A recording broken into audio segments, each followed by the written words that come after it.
While the city dined in luxury, a 10-year-old girl stepped into Chicago's most exclusive restaurant, barefoot, holding her feverish baby brother in her arms. She didn't ask for help. She looked a millionaire in the eye and simply said, "Do you have any food you're not going to eat?" That moment, quiet, raw, impossible to ignore, stopped Elijah Walker cold. A man known for building empires was suddenly faced with something he couldn't buy his way out of: a child's hunger. What he did next would change everything, for her brother, and for himself. Stay with us as we unfold a powerful story of courage, second chances, and the kind of family that doesn't come by blood, but by choice. And tell us in the comments, what would you have done in his place? The clink of crystal glasses and the murmur of low, calculated conversation filled the room until it didn't. The voice didn't belong there. It was too small, too raw, too real. Heads turned as if choreographed, and silence rolled in like a fog. In the grand archway of the restaurant stood a girl who looked impossibly out of place. Her clothes were a mismatched layering of two thin sweaters, and one of them slid off her bony shoulder. Her bare feet, red and cracked from the cold pavement outside, barely made a sound as she pushed a rusted shopping cart inside. In it, beneath a threadbare blanket, was a toddler who didn't move. "Do you have any food you're going to throw away?" She asked, her voice steady, but stripped of any illusion that kindness was owed to her. The maitre d' froze. A waiter flinched. At the far end of the room, Elijah Walker looked up from his untouched glass of wine, his expression unreadable. For a moment, no one said anything. Then the restaurant owner, Arthur Bellamy, began to rise, ready to summon security. But before he could speak, Elijah stood, slow, deliberate, and said in a voice that silenced even thought, "She's my guest. He is too." Bellamy stiffened. "Mr. I said," Elijah repeated, his tone sharper now, "they're with me."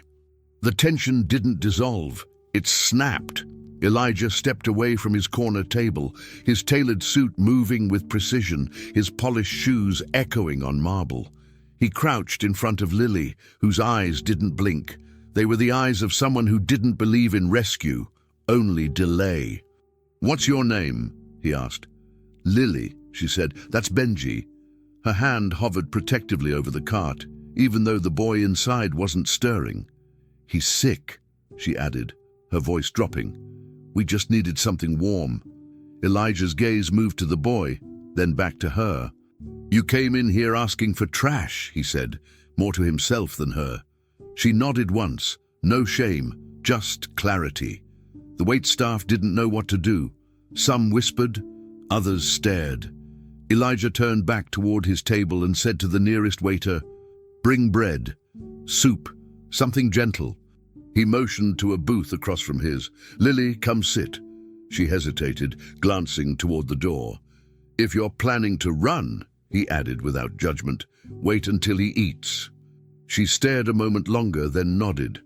She pushed the cart forward, careful not to bump the floor too loudly, and followed him. The staff didn't stop gossiping, but they did start moving. Dishes appeared, silverware clinked, but the normalcy felt forced, like a performance continuing after someone fainted in the audience. Elijah sat on one side of the booth, unbuttoning his jacket but not relaxing an inch. Lily slid into the opposite seat and kept one leg dangling over the edge so she could gently rock the cart beside her. Her eyes tracked every motion of the room, not paranoid, just practiced. A bowl of creamy soup was placed in front of her with slices of warm bread on the side. She didn't eat right away. She waited until no one was watching directly. Then, slowly, methodically, she dipped the bread into the soup and took small bites, chewing each one like it had to last. Elijah didn't touch his plate. "How long have you two been on your own?" he asked. "Since May," she said. "We were at a shelter. They split us up. I took him. We left." Her answers weren't emotional. They were data. He nodded slowly. "Why come here?" She looked him in the eye. Because rich people leave a lot on their plates. He almost smiled. Almost. Instead, he watched her as if trying to solve a riddle. "You're smart," he said. She didn't reply. "That's going to make things harder for you," he added. Still, nothing. He shifted slightly, just enough to glance toward Benji, whose skin looked pale and sticky with fever sweat. "Has he eaten today?" Elijah asked. Lily nodded. "Half a banana, some crackers. He won't take water. I think it hurts his throat." Elijah reached into his coat pocket and pulled out his phone. "I can have someone bring children's medicine here, something for the fever." Her body tensed. "We're not staying," she said. "Just the food. We'll go after." "You're in a 5-star restaurant," he said, not unkindly. "No one's rushing you." She gave a small shrug, then took another piece of bread. "They will once the photo hits Twitter." Her voice was matter-of-fact, not bitter, just informed. Elijah leaned back slightly. "You think this is about publicity?" "No," she said, "but they do." And with that, she went quiet again. She didn't have to elaborate. She was right, and Elijah knew it. Minutes passed. Lily finished her soup and drank half a glass of water. She tore pieces of bread and placed them gently near Benji's lips, though he barely responded. Elijah watched her do it, noting how naturally her hands moved, how instinctively she cared for the boy. It wasn't performance. It was muscle memory. "Where's your mother?" he asked. "Dead," Lily replied without hesitation. "Overdose." Elijah didn't press. "And your father?" She shook her head. "Never met him." Silence settled again, but this time it wasn't awkward. It was heavy with understanding. Elijah glanced at his untouched meal. "You don't want to go back to a shelter," he said. "They separate siblings," she answered. "They say they don't, but they do." Elijah ran a hand down his face. His jaw tightened. For reasons he didn't fully understand, he hated that he knew she was right. "Do you have any place safe to sleep tonight?" he asked. "I had a corner behind a laundromat," she said, "but someone else found it last week." He exhaled slowly, then looked at her again. Really looked at her. "What would you do if I offered you somewhere to stay?" She shrugged. "We'd leave before you changed your mind." He sat back. That shrug, that answer, they hit him harder than any negotiation boardroom ever had. Elijah Walker had closed deals worth hundreds of millions without blinking. But this? A girl too thin for her age, and a baby barely old enough to talk? This wasn't a deal. This was a test he didn't remember signing up for. The waiter returned and asked timidly if there was anything else he could bring. Elijah glanced at Lily. She shook her head. "We're good." The boy whimpered in his sleep, a shallow, aching sound. Lily touched his forehead. "Still hot," she murmured. Without thinking, Elijah stood. "We're leaving." Bellamy, who had been fuming in the corner, stormed over. "You can't—" "Charge me for the food," Elijah said, "and mind your business." He turned to Lily. "Bring him. I'll have my driver meet us out front." She looked up at him, unsure. "Why?" she asked. He didn't have an answer, not a good one. He could only say, "Because you're my guest. He is too." And with those few words, something ancient inside him, something he thought had long been buried, shifted just slightly. A crack in the armor he'd spent his life building. Lily sat with both elbows on the table, her small frame hunched forward, shoulders tense, eyes flicking only occasionally toward Elijah. The plate in front of her held simple things: a soft roll, roasted carrots, a small cup of soup. She didn't lunge for it. She didn't shovel it down. Instead, she tore a piece of bread with the same kind of quiet precision Elijah had seen from private chefs plating $1,000 dishes.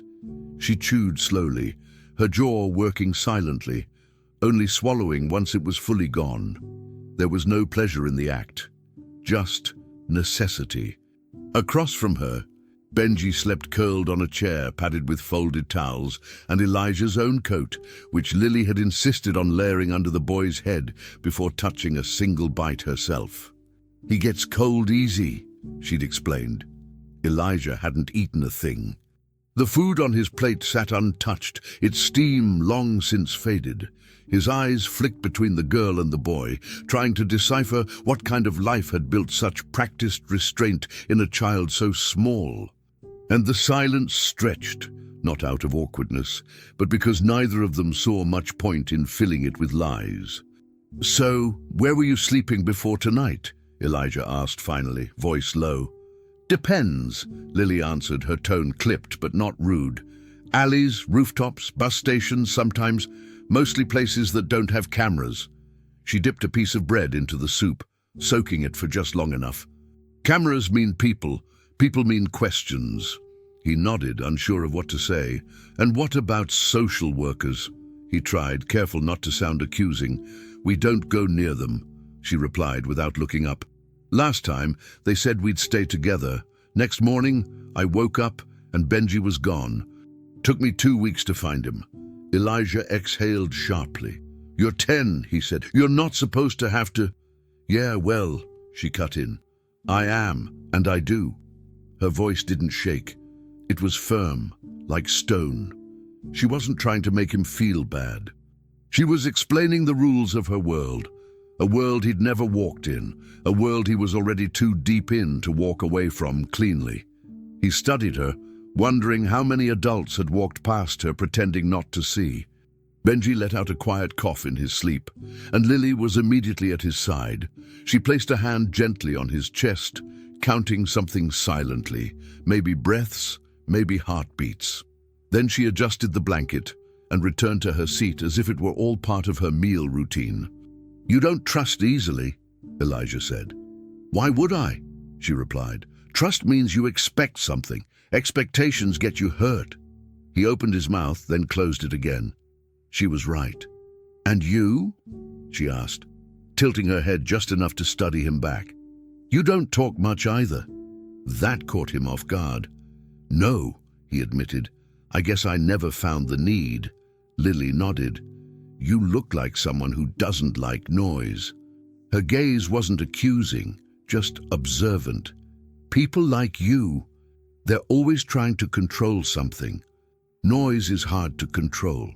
That analysis, so calm, so accurate, landed heavier than he expected. "You read people well," he said. "I read what I have to," she replied. "To stay safe."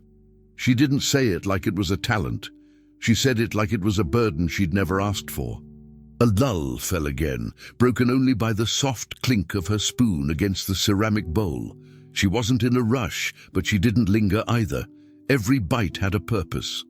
Every movement was meant to preserve something. Maybe the food, maybe the moment of warmth, maybe the illusion that tonight was something other than temporary. Elijah shifted in his seat. He wasn't used to feeling out of place, but her presence, calm and broken, wise and too young, disrupted every sense of control he'd brought into this evening. He studied her face, the way her brow furrowed just slightly whenever Benji made a sound, how she never fully relaxed her posture, even seated. "You ever get scared?"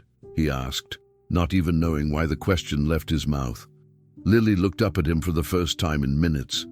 "Every night," she said, "but scared doesn't help, it slows you down." "Then why tell me?" Elijah asked. "Because you asked," she replied. Simple as that. No effort to impress him, no games, just answers, the kind only a child with nothing left to prove would offer. The bread basket had been nearly emptied, save for one small roll that Lily seemed to be saving. She finally picked it up, running her fingers lightly over the crust.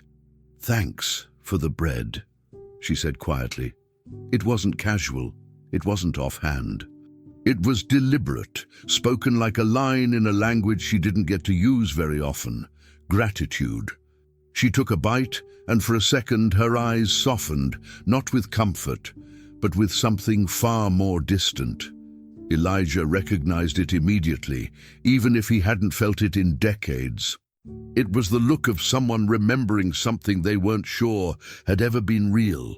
In her eyes, he saw a flicker of something old, something ancient and wounded, and it gripped him by the throat. Without warning, he was pulled backward in his mind, years into a memory he'd long since buried. A girl, younger than Lily, clinging to his arm while men in uniforms pulled her away, his sister screaming for him, "Eli, don't let them!" And he hadn't. Not because he didn't want to, but because he couldn't. The guilt he thought he'd mastered roared back to life uninvited. Lily took another small bite and looked away, missing the shift in his expression. Elijah cleared his throat and glanced toward the window, grounding himself. This wasn't about him. This wasn't his redemption arc. But something had cracked open, whether he liked it or not. He'd looked down at his plate again, then back at the girl who hadn't asked him for saving, only for soup and some bread. She'd stayed composed, even while revealing shards of her truth. He, on the other hand, felt like someone had reached inside his ribcage and rearranged things. For the first time in decades, he didn't want to go home alone, and that terrified him more than he could say. Elijah kept telling himself it was only for the night. Just one night, that's all it was. Not a promise, not a commitment. A temporary act of decency, like giving directions to a lost tourist or offering someone an umbrella in the rain. He repeated it internally, almost like a prayer, as the elevator climbed toward the penthouse. Lily stood beside him, silent but alert, arms still tight around her brother. Benji hadn't stirred since the restaurant, fever locking him into a restless sleep. Elijah had offered to carry him, but Lily shook her head sharply. "He wakes up scared if he's not touching me," she explained. So she held him.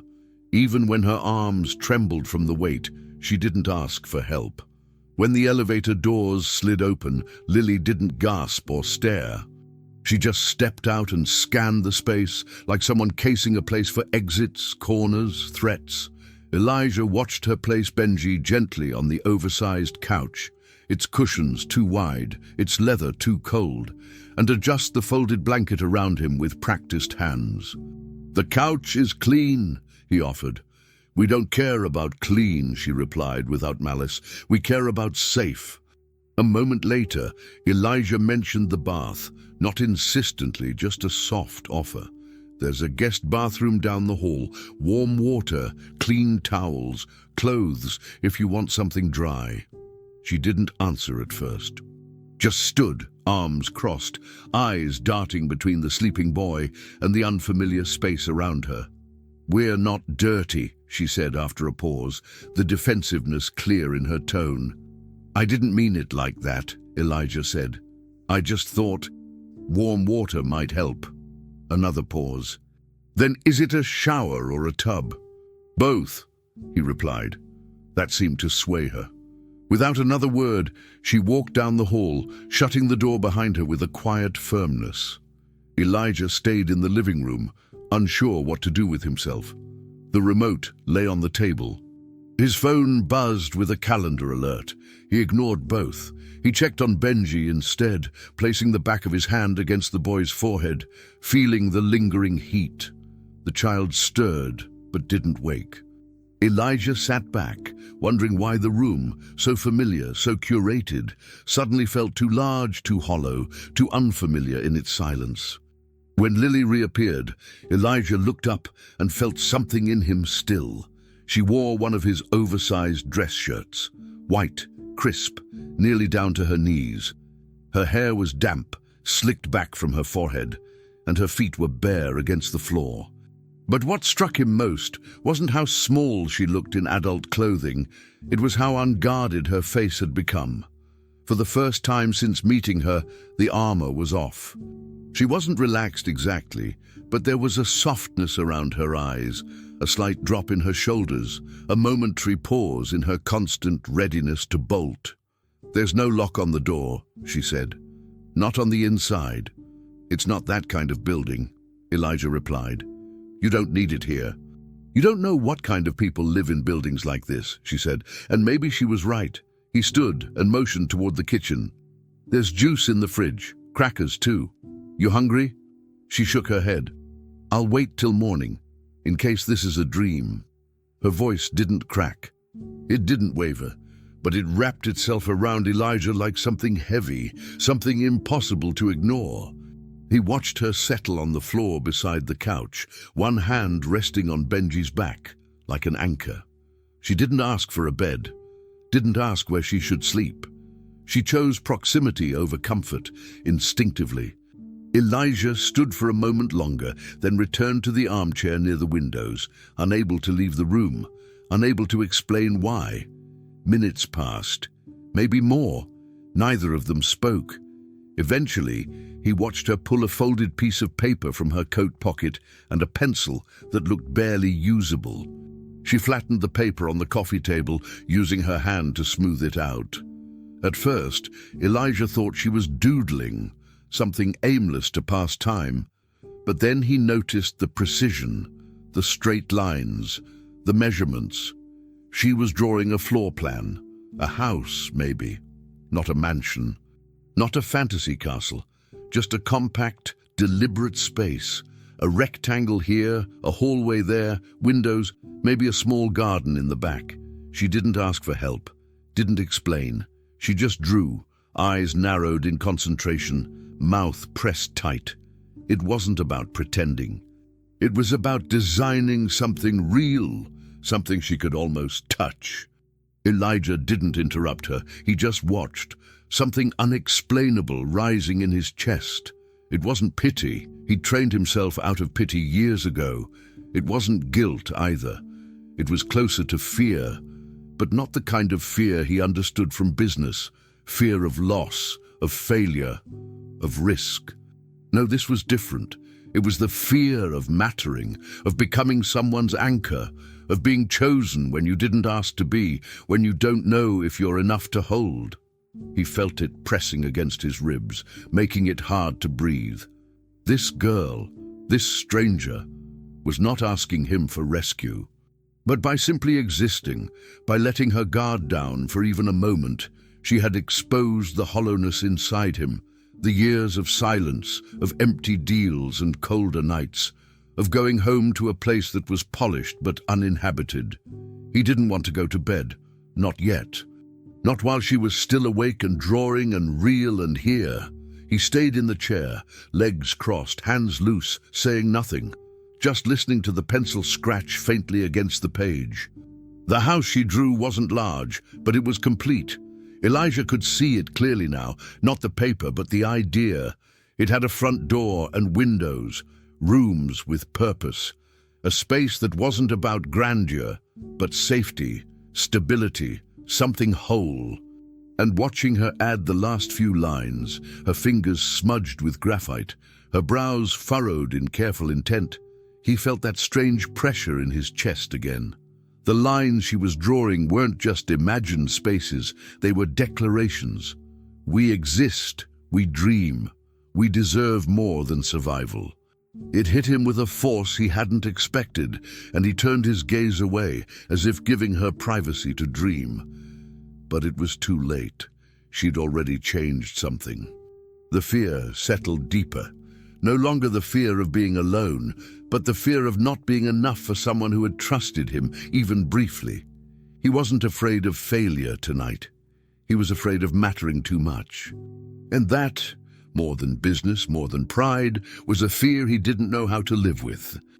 The morning began with a vibration. Elijah's phone, face down on the kitchen counter, buzzed again and again until it finally spun in place. He let it go the first 3 times, sipping coffee he hadn't really tasted and watching Lily slice an apple for Benji, who was finally awake and weakly nibbling bits from her hand. But by the 4th call, something in Elijah told him to check. What he saw wasn't a call. It was a notification. A news alert, then another, then a dozen. He opened one and the image hit him like a punch to the chest. Lily, barefoot, silhouetted under the chandeliers of Bellamy's restaurant, pushing the rusted cart forward. The caption was worse. Cold eyes, Warm hearts, real estate mogul rescues street children in five-star stunt. He blinked. Another headline followed. Elijah Walker breaks silence and protocol. The rest of his screen was a storm of praise and condemnation. Half the world had already decided who he was. Hero, fraud, opportunist, savior. It didn't matter that none of them knew what had really happened. What mattered was that the story had escaped his control, and worse, now it belonged to the public. He walked into the living room, phone still in hand, and turned the volume down on the TV just as it was playing footage from the restaurant's security camera. A pixelated version of Lily and Benji appeared on screen. Lily's face was clearly visible. Elijah's voice, calm, unwavering, played clearly. She's my guest, he is too. The clip ended, and the anchors debated whether it was courage or calculated image rehab. Elijah turned the TV off completely. He didn't need analysis. He needed solutions. The intercom buzzed and his assistant frantic. You've got media parked downstairs. Bellamy gave a statement, said you undermined his business. He's threatening legal action for defamation and unauthorized filming. Elijah didn't even blink. Tell legal to handle it. And CPS, she added hesitantly. They've been contacted. Anonymous tip. Said you're harboring minors in unsafe conditions. That was the one that landed. Elijah lowered the phone and looked toward Lily, who was laughing softly as Benji tried to balance a slice of apple on his nose. It was the first time he'd heard that sound from her, that small, warm crack of childhood. And now, the system was coming to take it back. He didn't tell her right away. Instead, he asked if she wanted more juice, then disappeared into his office and started making calls. Lawyers, PR teams, his fixer in DC, everyone was scrambling, damage control. They kept asking what angle he wanted. There is no angle, he snapped. I'm not selling a damn building. I'm protecting 2 kids. That made them go quiet. Elijah wasn't known for sentiment, but this wasn't about business, and he didn't care how it looked. He slammed the phone down and leaned back in his chair, rubbing his face. He'd spent his life building a fortress of precision, clean deals, clean stories, clean exits. Now there was a girl with hollow cheeks drawing blueprints in his living room, and a toddler asleep on his leather couch with a fevered head. None of this was part of the plan, none of it was profitable. But it was real, and he realized with a chill that for the first time in years, he didn't want to retreat. He wanted to protect something. No, someone. And he didn't know how. Not yet. When he stepped out of the office, Lily was on the floor with Benji, folding napkins into tiny boats. She looked up immediately, sensing something had shifted. What happened? She asked. Elijah hesitated. He crouched down, careful to meet her eye level. People found out, he said. There are photos, videos, you and Benji are on the news. Her face didn't flinch the way he expected. I figured, she said. People always look when it's too late to help. Her words were flat, tired. Then after a beat, is someone coming? Elijah didn't answer at first. Child services might come by, just to check. To take us, she asked. Her voice wasn't scared, not yet, but it was preparing to be. No, he said quickly, to ask questions. I'll be here the whole time. She looked at him for a long moment, like she was studying the way his lips moved, trying to find the lie between the words. Will they take me away from you? She asked quietly. That landed like a stone in his chest. He wanted to say no, I won't let them. But he didn't, because he wasn't sure. Instead, he sat beside her on the floor, back against the couch, and let the silence settle between them. I don't know what they'll decide, he said at last, but I'm not going anywhere. She nodded once, like she'd expected that answer all along. They don't care about people like us, she murmured. They pretend to, but mostly they want us to disappear so we don't mess up the picture. Elijah swallowed hard. Yeah, he admitted. I know that picture. I helped build it. For a moment he felt exposed, Not in the way tabloids exposed you, but in the way a child's truth stripped you down to who you really were. "I've never fought for anyone before," he said. "I don't even know if I'll be good at it." "Then try," she said. "But don't say things you don't mean." He turned to her then, really looked at her, this girl who had every reason not to trust him and was somehow still willing to sit beside him. And he knew right then he couldn't lie to her, not even to make her feel better. When night fell, the penthouse was darker than usual, not in lighting but in tone. Benji had fallen asleep again, curled in a tight ball, still fighting off his fever. Lily sat on the edge of the couch, a drawing in her lap she hadn't started. Her hands were still. Elijah stood by the window, staring out at the city that suddenly felt hostile, invasive, filled with judgment from people who knew nothing about the cost of survival. His phone buzzed again, but he let it go. This wasn't a time for headlines or statements. It was a time for choices. He turned back to Lily, who looked at him like she was holding her breath. "They'll try," he said softly, "but I won't make it easy for them." She nodded. "Okay. Not a promise, but something close to belief." And that was all she needed for now. Deep down, Elijah knew the truth. The system had never protected kids like her, and he'd never fought for anyone but himself. Benji's fever had returned just after midnight, hotter than before. His small body shivered in bursts, sweat soaking through the borrowed pajamas Elijah's housekeeper had left folded near the guest room door. Lily hadn't slept at all. She sat on the edge of the couch, one hand pressed to her brother's chest, the other gripping a lukewarm washcloth she kept dipping into a bowl of water. Elijah had offered to call a doctor, even suggested a private clinic that would come directly to the penthouse. But Lily had refused, her voice calm but firm.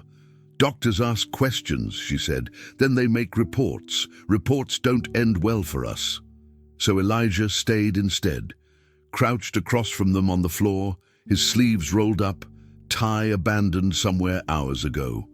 He'd never felt so useless in his life, not during a tanking investment, not during boardroom showdowns, not even during the worst moments of personal loss.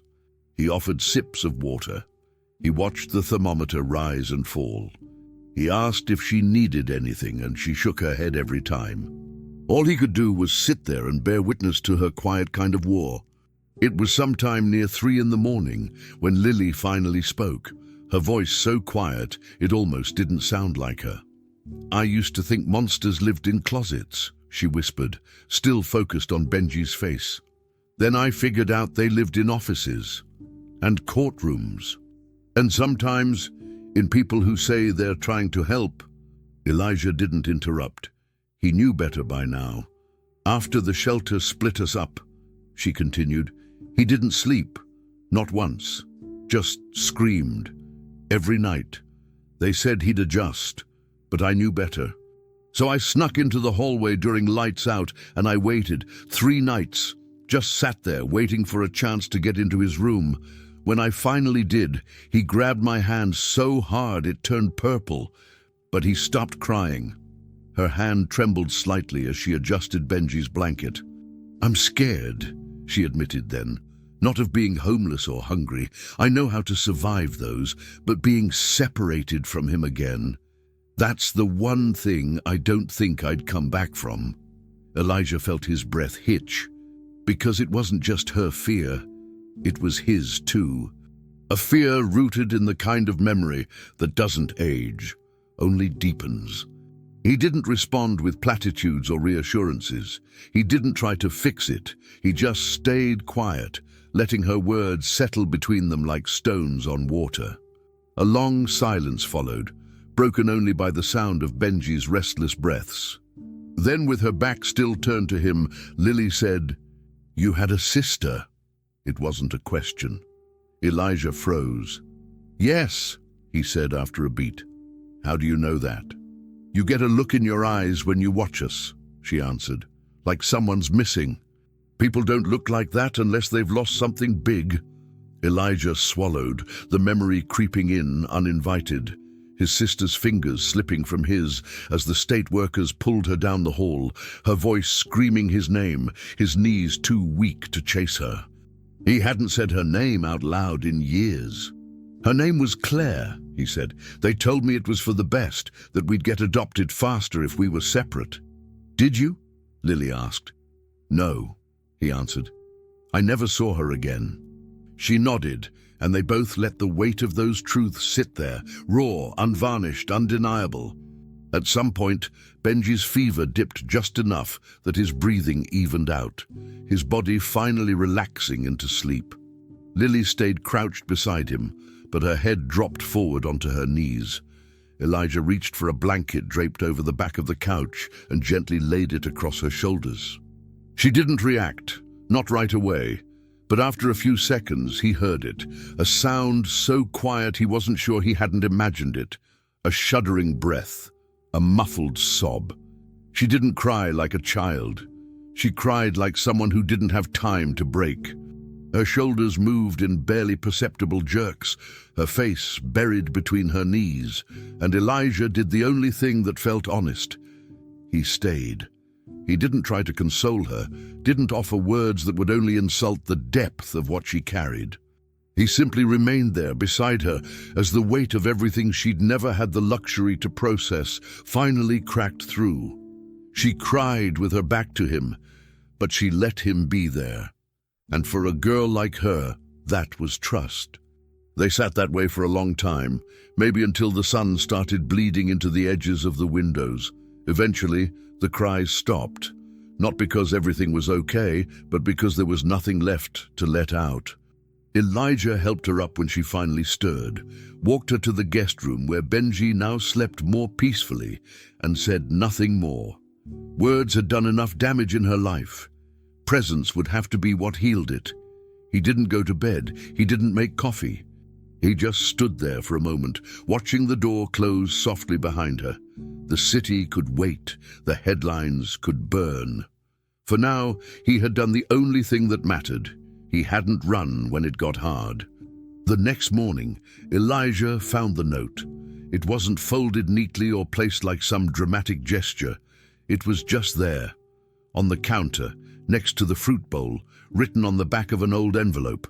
5 words, scrawled in small, sharp handwriting. "Thank you for not running." Below it, in parentheses, when it got hard. He stared at it for a long time before picking it up. There was a moment where he just held it, unsure what to do. Then, almost without thinking, he opened his wallet, the one once reserved for nothing but black credit cards and boardroom access keys, and carefully tucked the note inside. It didn't belong in a drawer or on a desk. It belonged with him. He closed the wallet and felt something shift in his chest. It wasn't clarity. It wasn't purpose, but it was something stronger than guilt and quieter than redemption. It was the start of understanding that protection isn't about walls or weapons or plans. It's about presence, about staying when someone's world is breaking, and this time he hadn't left. The knock on the door wasn't forceful, but it carried the weight of something unwanted. Elijah had been on the phone with his legal team, mid-sentence, when he heard it. He muted the call, walked to the front door, and found a man standing there who looked like he was trying too hard to appear harmless. Slumped shoulders, clean but wrinkled clothes, a folder tucked under one arm. His eyes were bloodshot but alert, and he smiled like someone who had practiced sincerity in the mirror too many times. "You Elijah Walker?" the man asked. "Yeah," Elijah replied cautiously. "Who are you?" The man shifted on his heels. "Name's Dwayne Harper. I'm family. Kinda. I'm their uncle, mother's side, half-brother of her mom." Elijah didn't invite him in. "And," Dwayne held out the folder, "I'm here 'cause I heard what's going on. I saw the news, and I think maybe I should be taking care of that boy, Benji." Elijah's silence was immediate and sharp. "Why now?" he asked. Dwayne scratched his neck. "Blood's blood, right? Plus, look, I'm clean now, got a room at the shelter. working part-time. I can get government support if I have custody." There it was, the truth, thinly veiled. Elijah didn't respond with anger. He simply said, "I'll have my lawyers contact you," and closed the door before Dwayne could press further. But the damage had already begun. Lily had seen him. She hadn't heard everything, but she'd heard enough. The name Benji, the word custody, the clumsy rehearsed tone in Dwayne's voice. Her body language shifted instantly, like watching a locked door suddenly blow open in a storm. She waited until Elijah stepped into the living room before asking, "Who was that?" He hesitated, which was his first mistake. "Someone who says he's your uncle," Elijah said. "His name's Dwayne Harper." "What did he want?" she asked, eyes narrowing. Elijah exhaled. "He wants custody of Benji." The room froze. Lily didn't blink, didn't breathe. "You told him no, right?" she asked. "You told him he can't take him." Elijah stepped closer. "Lily, I'm getting lawyers involved. We're not going to let anyone—" "But you didn't say no," she interrupted, her voice rising. "You didn't say no right away. You hesitated." He tried to reach for her, but she stepped back. "Why would you hesitate?" she demanded. "He's my brother. Mine, not his."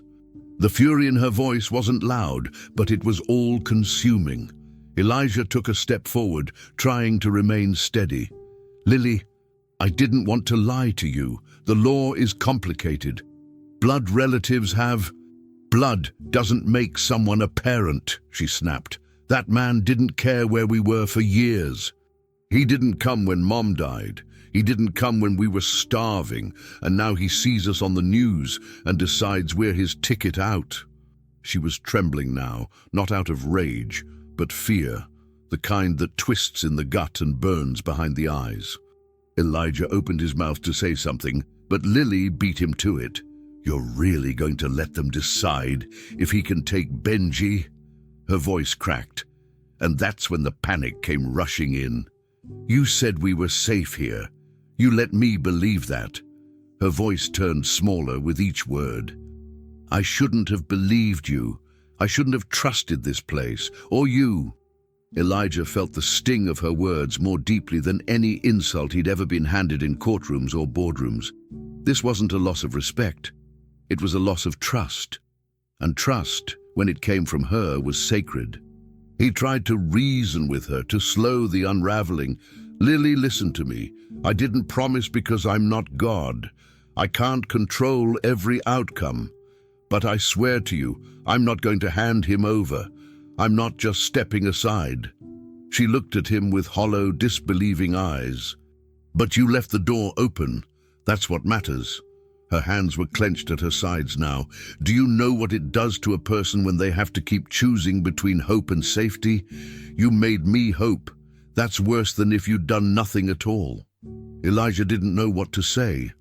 All his instincts, the ones that served him in deals, in negotiations, in disarming angry stakeholders, failed him here, because this wasn't about logic. This was about betrayal, not by action, but by omission, by not answering fast enough, by being human when she needed him to be absolute.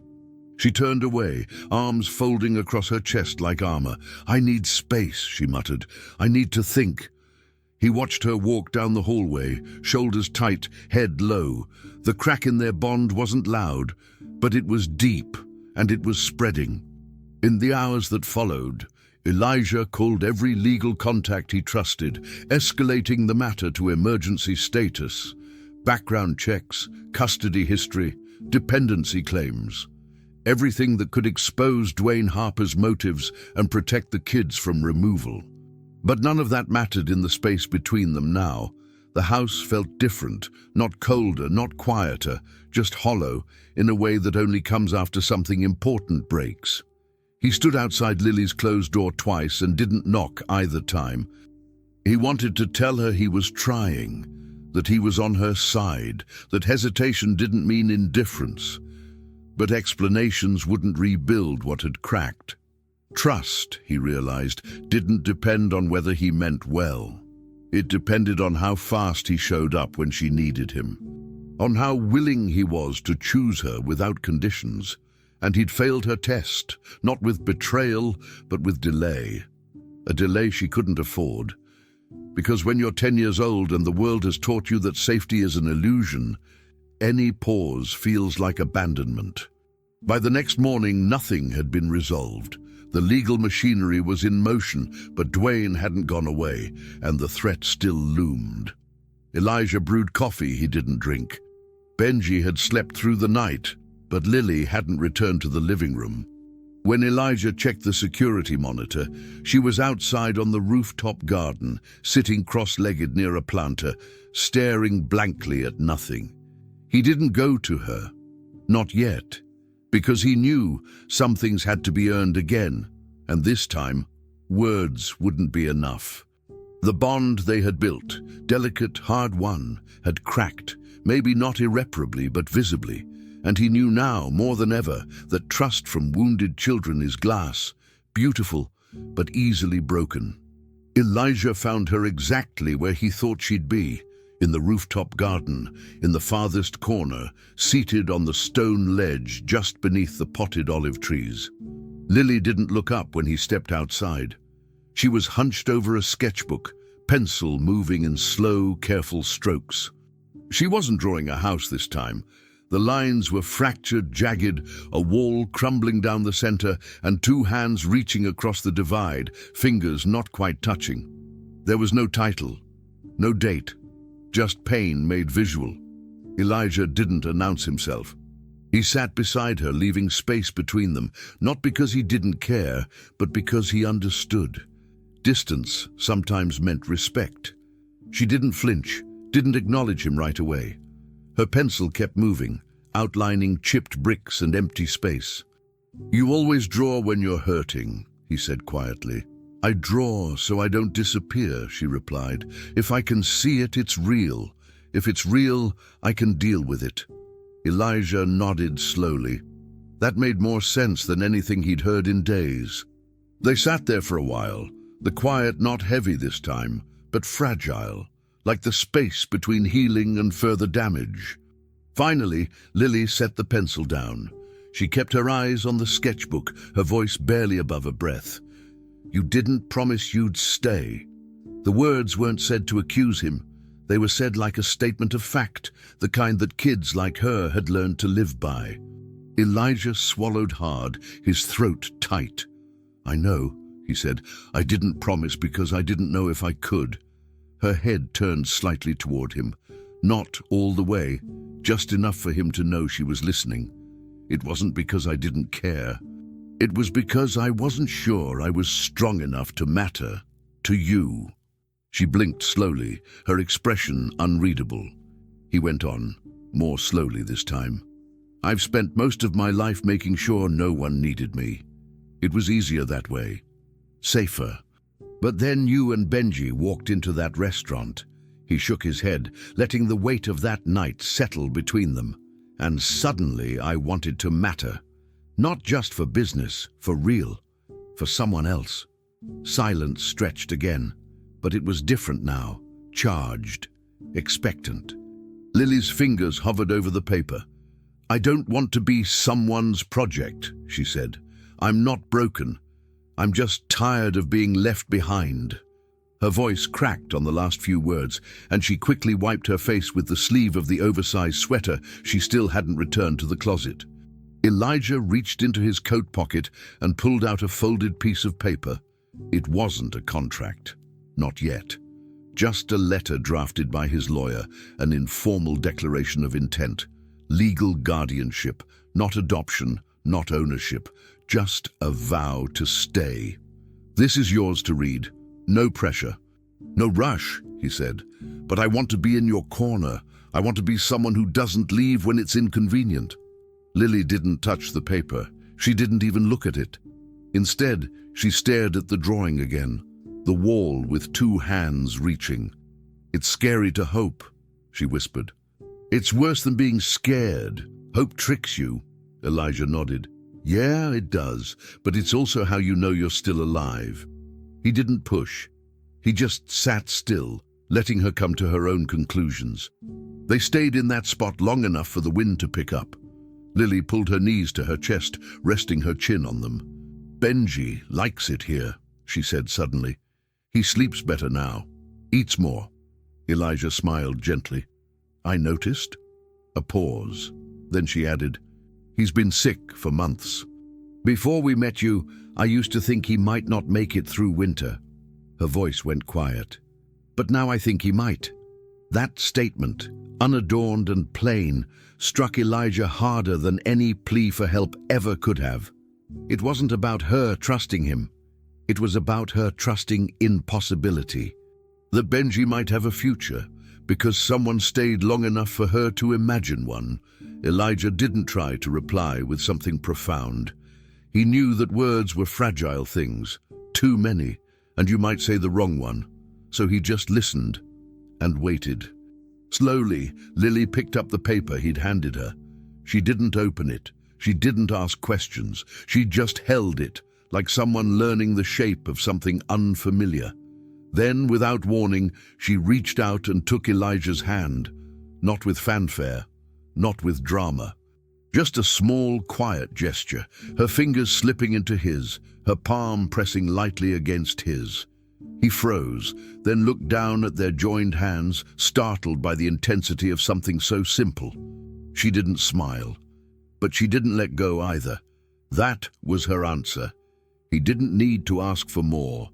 She'd already given it, and for the first time in days, the pressure in his chest lifted, not completely, but enough to breathe again. Elijah didn't say another word. He just closed his fingers around hers and stayed in place, anchoring himself beside her. The rooftop, the drawing, the letter, they all faded into the background as the meaning of that one moment settled in. She hadn't forgiven everything.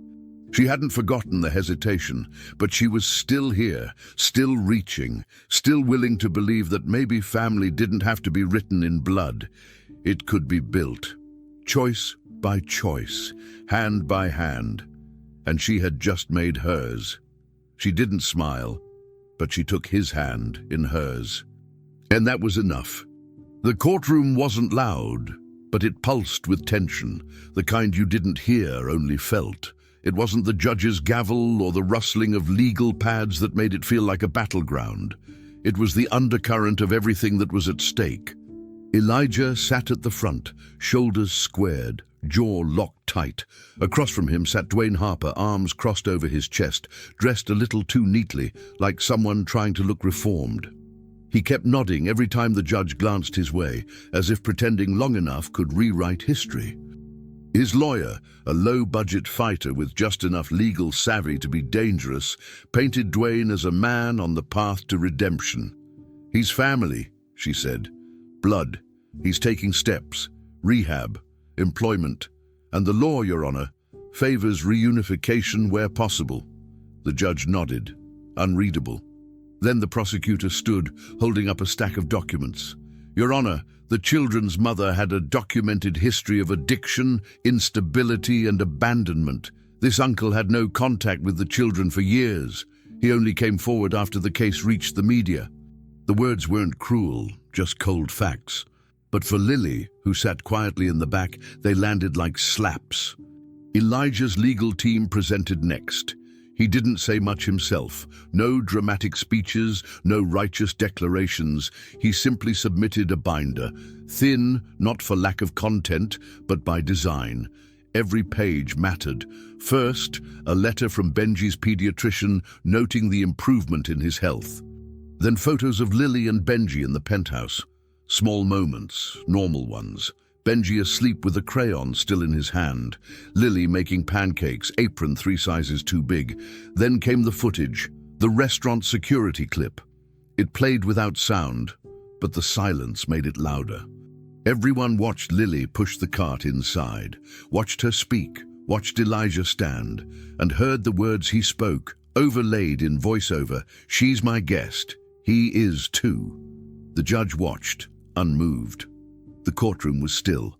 Then came the final exhibit. Lily's drawings, not framed, not glamorized.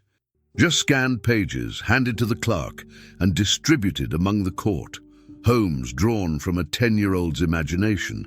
some unfinished, some detailed, all honest. "They're not blueprints for buildings," Elijah's lawyer explained. "They're blueprints for safety." She draws what she's never had and what she's starting to believe she might. Dwayne shifted in his seat, trying not to look rattled. His lawyer pushed again, focusing on technicalities, that Elijah wasn't a blood relative, that his wealth could be used to manipulate perception, that Lily was a child and not qualified to decide her own future. And that's when Elijah stood, without being asked. The judge raised an eyebrow. "Mr. Walker, I'd like to request that Lily Harper be allowed to speak," he said. Dwayne's lawyer objected. "She's a minor. It could be emotionally—" The judge cut her off. "She's been quiet through all this. I'll hear from her." Lily walked to the front slowly, her fists clenched around something. She looked smaller up there, but not fragile. Just real, just tired. The clerk swore her in, and she sat stiffly in the oversized witness chair. "Lily," the judge said gently, "you can take your time." She nodded and uncurled her hand. In it was the drawing she had done the week before. Not a house, but a room, a couch, a little boy asleep, and two hands holding a piece of bread. She held it up. "This is my home now," she said clearly. "It's not the biggest, but it's where my brother sleeps without coughing." The room didn't just quiet. It stopped. Even the court reporter hesitated before continuing to type. Lily looked at Dwayne, then the judge, and then at Elijah. "I don't care about blood," she said. "Blood didn't keep us warm. Blood didn't bring medicine. Blood didn't sit up with me when Benji had a fever and I thought I was going to lose him." Her voice cracked, but she didn't look away. "Elijah stayed, even when I pushed, even when it was hard. And I want to stay with him because he doesn't treat me like I'm broken. He treats me like I'm mine." The judge leaned back, visibly moved. Dwayne opened his mouth as if to object, but the judge raised his hand. "That'll be enough." The lawyer beside Elijah glanced over, stunned. This wasn't strategy anymore. This was truth, raw, undeniable truth from a girl who had never been given the chance to speak for herself. As the judge asked the clerk to collect the drawing for the record, Elijah lowered his head. He hadn't expected to cry. He hadn't planned on it. But something about the way she said it, "It's where my brother sleeps without coughing," undid him. It was such a simple truth, one that cut through bureaucracy and legal positioning and the cold precision of courtroom language. His throat tightened, and he blinked hard, trying to keep it in. But it came anyway, a quiet tear slipping down, then another. For the first time in public, he cried, not for show, not for sentiment, but because a child had handed him something sacred, the chance to matter, a space to belong. And in her words, he heard something he'd never expected, not just trust, but family. The courtroom didn't clap, no one cheered. But the silence that followed was louder than any verdict could have been. Lily stepped down without looking back. She returned to her seat and took Benji's hand, who had fallen asleep at some point during the testimony, his head resting against her shoulder. Elijah wiped his face discreetly. The judge called for a brief recess before final arguments. But no one in the room was quite the same, not after that. Invisible witnesses had been watching all along, not just the people in that courtroom, but the ones who had watched them suffer, disappear, survive. And now, finally, someone had seen them. Not as cases, not as charity, but as children. Elijah sat back in his chair, breathing deeply, still reeling. It wasn't over yet, but something irreversible had shifted, and it began with her saying what no adult in that room had dared to. "This is my home now." The ruling came without much ceremony. The judge read the decision clearly, without emphasis or drama, but the words landed with weight. Elijah Walker was now the legal guardian of Lily and Benji Harper. There was no applause, no gasps, just a collective exhale from the courtroom.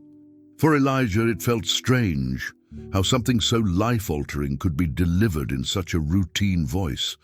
Lily sat quietly beside him, her fingers curled around Benji's. She didn't smile, not fully, but her body had relaxed in a way it hadn't in weeks. Elijah thanked the judge, shook the hands he needed to shake, signed what needed signing.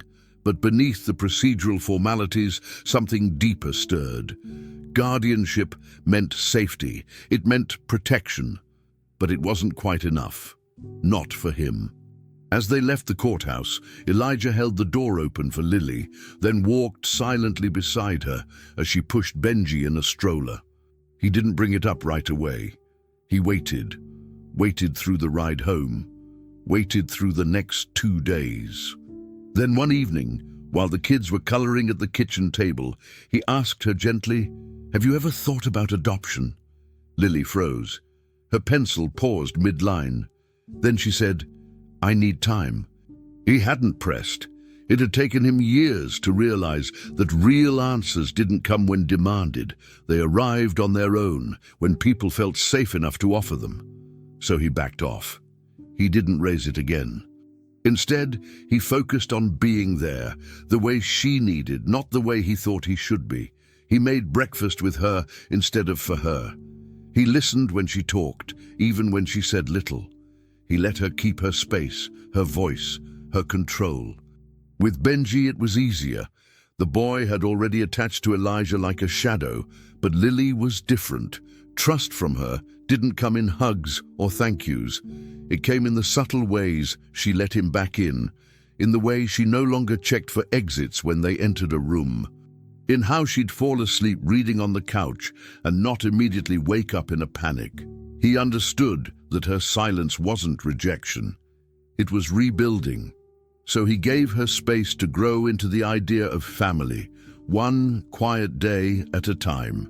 And he waited, not as a savior, but as someone finally learning how to stay. Weeks passed, and with them came subtle shifts. One afternoon, Elijah returned from a meeting to find Lily in the rooftop garden. She was crouched beside a planter box, frowning at something in the dirt. At first, he thought something was wrong. But as he walked over, she glanced up and gave him a small nod, permission to come closer. She pointed at a sprout near the edge of the planter. "I didn't plant that," she said. "Wasn't here before." He crouched down next to her.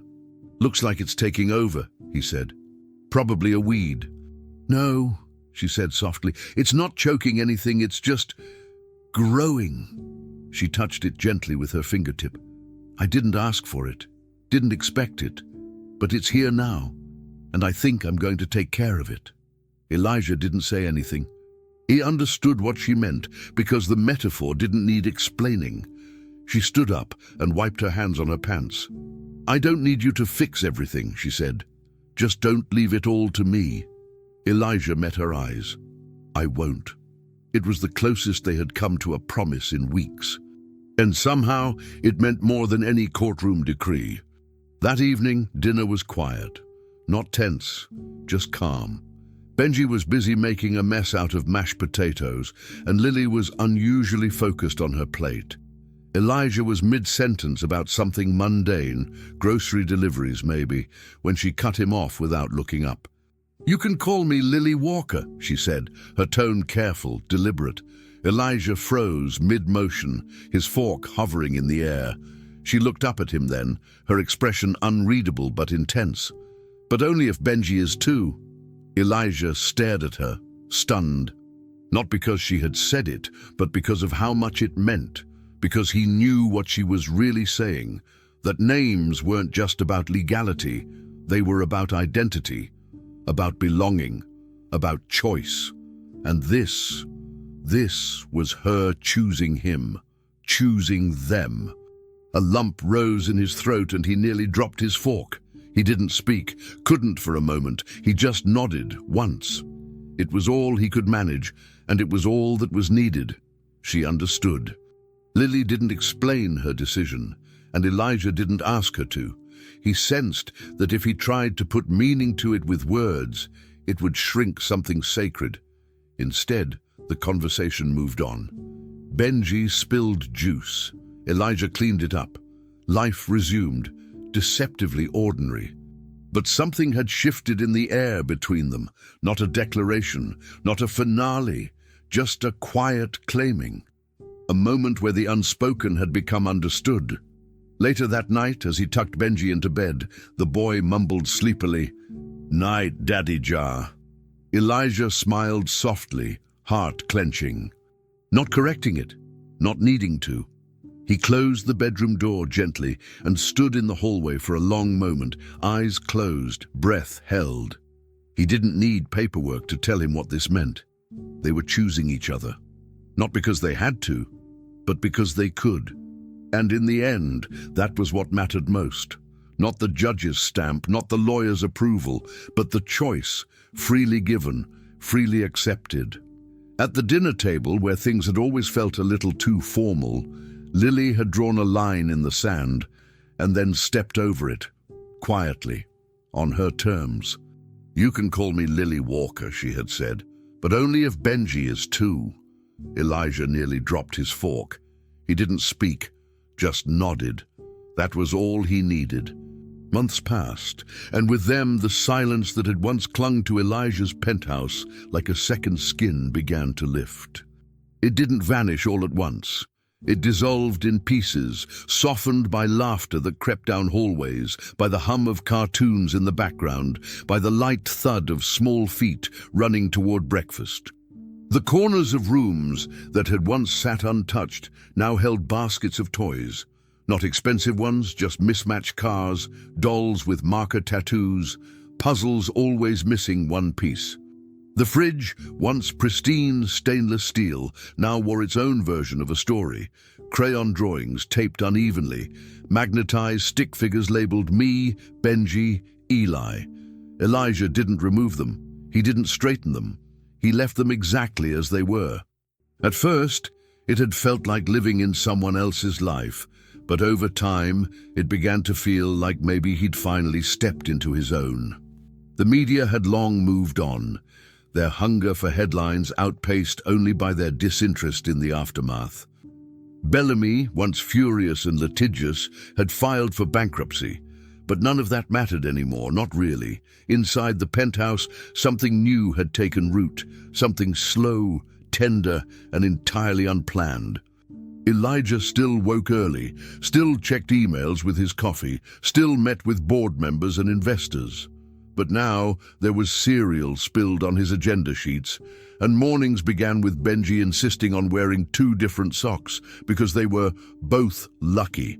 Lily had started calling him Eli sometimes, like it wasn't a nickname, but a name she'd decided was hers to give. She had her own rhythms now. School, friends, afternoons spent sketching by the window. He didn't hover, but he noticed. Noticed when she started putting things on the grocery list without asking, when she left her hoodie on the back of a chair instead of folded in her room. These small signs that she wasn't afraid of being a part of the space. She belonged now, not like a guest waiting for the rules, but like someone slowly adding her own. The guardianship papers had long been filed, the legalities settled. But family, he realized, had never been about ink or seals or signatures. It had been about choosing to stay every single day, even when you had the option to leave. Benji had grown stronger too, still small for his age, but more vibrant now, his skin no longer pale with illness, his eyes no longer dimmed by constant discomfort. He laughed more, asked questions about everything. One night, Elijah caught him standing on a stool, whispering into the bathroom mirror, "You're safe now," like it was a mantra he was trying to teach himself. Elijah didn't interrupt. He just closed the door softly and walked away, carrying the weight and gift of that moment in silence. These were not scenes anyone else would ever see. They wouldn't make headlines or go viral, but they mattered in a way Elijah couldn't quite explain. He had spent so much of his life performing success, delivering speeches, closing deals, being admired at a distance. Now he was learning how to be needed up close, and it was harder, and it was better, because it asked him to be present, not perfect. And presence, he'd learned, was where the real saving happened. Benji's birthday arrived with a quiet kind of joy.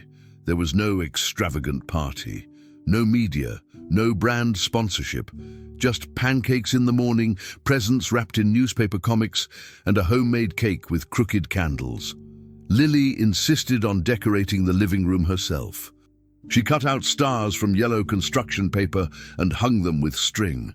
"It's not fancy," she said, "but it's ours." Elijah offered to order something better, but she shook her head. "He won't remember what it looked like," she said. "He'll remember who was here." Benji, blissfully unaware of what could have been, ran around the room with chocolate on his chin and frosting in his hair.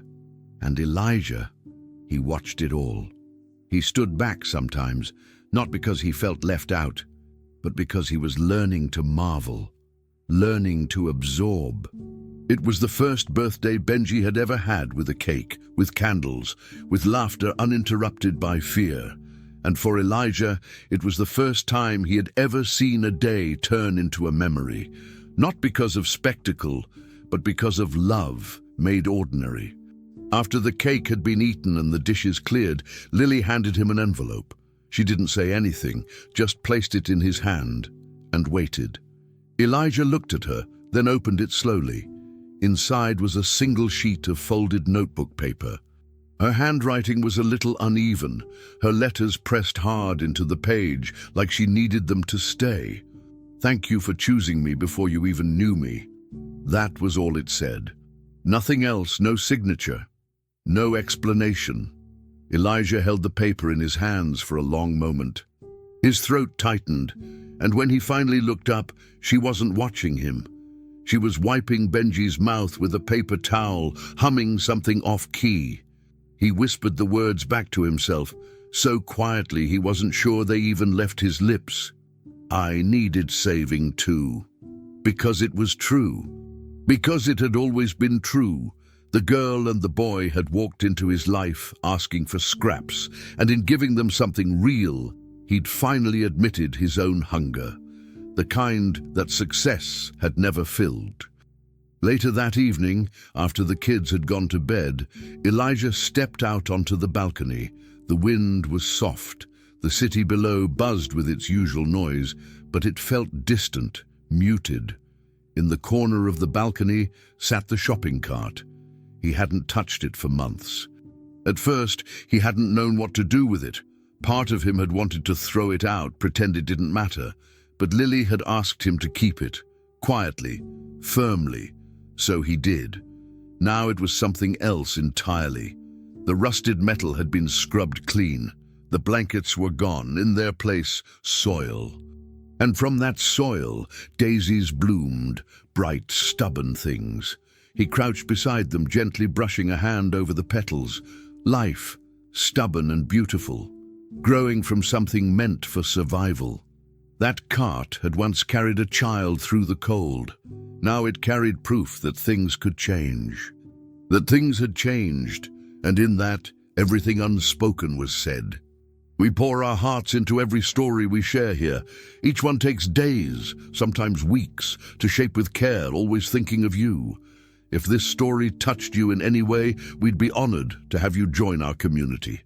Subscribe to our channel so we can keep bringing you more heartfelt stories like this one. We'd also love to hear from you. What part of this journey stayed with you the most? Leave a comment, explore our other videos, and know that your voice helps keep this space alive and meaningful. Thank you for being here with us.